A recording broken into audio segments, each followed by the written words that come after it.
ខ្ញុំមានអារម្មណ៍ថាខុសពិតមែនខ្ញុំមានអារម្មណ៍ថាខ្ញុំធ្វើមិនបានល្អទេបងស្រីមានន័យថាម៉េច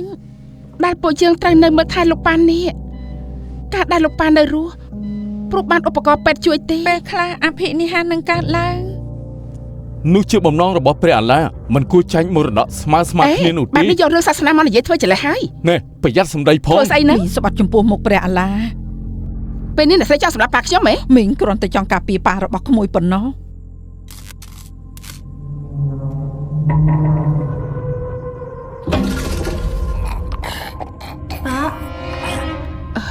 ប៉ា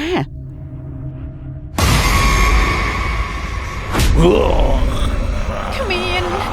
ព្រះអង្គនៅទីនេះទេ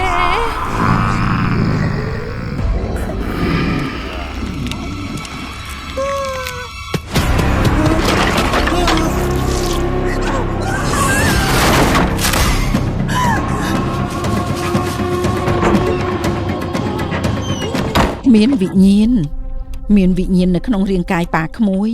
ខ្ញុំគិតថាពេលខ្លះវិញ្ញាណនោះធ្វើឲ្យប៉ាខ្ញុំនៅរស់ពួកយើងសាកល្បងហៅវាចេញមកត្រូវហើយយ៉ាងម៉េចព្រះជាម្ចាស់មិនទុកពួកក្មួយចោលទេពេញចិត្តទទួលយកខ្ញុំហើយខ្ញុំនឹងការពារជីវិតរបស់អ្នករឿងវិញ្ញាណបញ្ជាន់រូប